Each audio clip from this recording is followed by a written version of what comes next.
আমার কাছে মনে হয় এই সিস্টেমটা চালু হয়ে অনেক ভালো হয়েছে। আপনার বিকাশ অ্যাকাউন্টে যে টাকা আছে আপনি চাইলে আপনার বিকাশ অ্যাকাউন্ট থেকে নগদ অ্যাকাউন্টে টাকা পার করে নিতে পারবেন। কিভাবে আপনি বিকাশ অ্যাকাউন্ট থেকে নগদে টাকা পার করবেন সেটা এই ভিডিওতে আপনাদেরকে দেখিয়ে দেব। বিকাশ থেকে নগদ অ্যাকাউন্টে টাকা পার করার জন্য বিকাশ অ্যাপটি ওপেন করার পরে একটু নিচের দিকে আসবেন। এখানে লেখা দেখতে পারবেন অন্যান্য সেবাসমূহ। এখানে যদি এই অপশনটা খুঁজে না পান এই অপশনগুলো একটু এইদিকে নিয়ে যাবেন। এদিকে নিয়ে আসার পরেও যদি এই অপশনটা খুঁজে না পান এনপিএসবি আপনার বিকাশ অ্যাপটি আপডেট করে নেবেন, তাহলে এই লেখাটা আপনি খুঁজে পাবেন।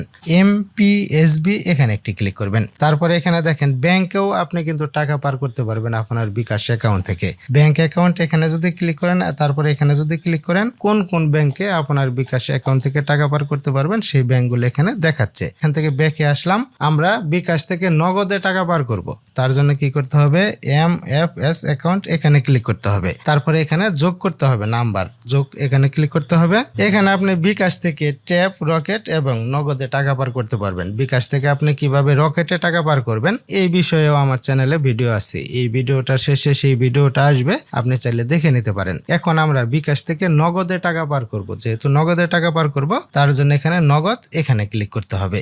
এখানে চেহারা যাচাই করতে হবে। শুরু করুন, এখানে ক্লিক করবেন। এখানে উপরের দিকে সুন্দরভাবে বাংলাতে লেখা আছে, এখানে যেভাবে লেখাগুলো থাকবে আপনার সেই রকম করতে হবে, তাহলে আপনার চেহারা যাচাই হয়ে যাবে। মাথা উপরের দিকে তুলুন, বাম কাঁধের দিকে তাকান, স্থির থেকে ক্যামেরার দিকে তাকান। আপনার চেহারা যাচাই সফল হয়েছে। আপনার ক্ষেত্রে এমন হইতে পারে আপনি যার এনআইডি কার্ড দিয়ে বিকাশ অ্যাকাউন্টটি খুলছেন সেই এনআইডি কার্ডের প্রথম পৃষ্ঠা এবং দ্বিতীয় পৃষ্ঠার ছবি স্ক্যান করে চাইতে পারে। যদি চায় সেটা আপনার মোবাইল দিয়ে একটা ছবি তুলে দিবেন। চেহারা যাচাই সফল হওয়ার পর এগিয়ে যান, এখানে একটি ক্লিক করবেন। এখানে আপনি যে নগদ নাম্বারে টাকা পার করতে চাচ্ছেন সেই নগদ নাম্বারটা এখানে লিখে দিবেন। এই যে এমএফএস অ্যাকাউন্ট নাম্বার লিখুন এবং যার কাছে আপনি টাকা পাঠাইতে চাচ্ছেন তার নামটা এখানে লিখে দিবেন। এই যে সেভ করা এমএফএস এর নাম লিখুন। এগিয়ে যান, এখানে ক্লিক করে দিলাম। আপনি কিছুক্ষণ আগে যে নাম্বারটা লিখছেন সেই নাম্বারটা এখানে দেখাবে, নাম্বারটা সুন্দরভাবে চেক দিয়ে নেবেন। এখন আপনার বিকাশ অ্যাকাউন্টের পিন নাম্বারটা এখানে দিতে হবে। পিন কনফার্ম করুন, পিন কনফার্ম করুন, এখানে একটি ক্লিক করবেন। তারপরে যদি আপনি এখানে চাপ দিয়ে ধরে রাখেন তাহলে এই নাম্বারটা যোগ হয়ে যাবে। এখানে কি করবেন, এই যে এইভাবে চাপ দিয়ে ধরে রাখবেন। ধরে রাখার পরে আপনি প্রথমে আবার চলে আসবেন, এই যে হোমে ফিরে যান, এখানে একটি ক্লিক করবেন।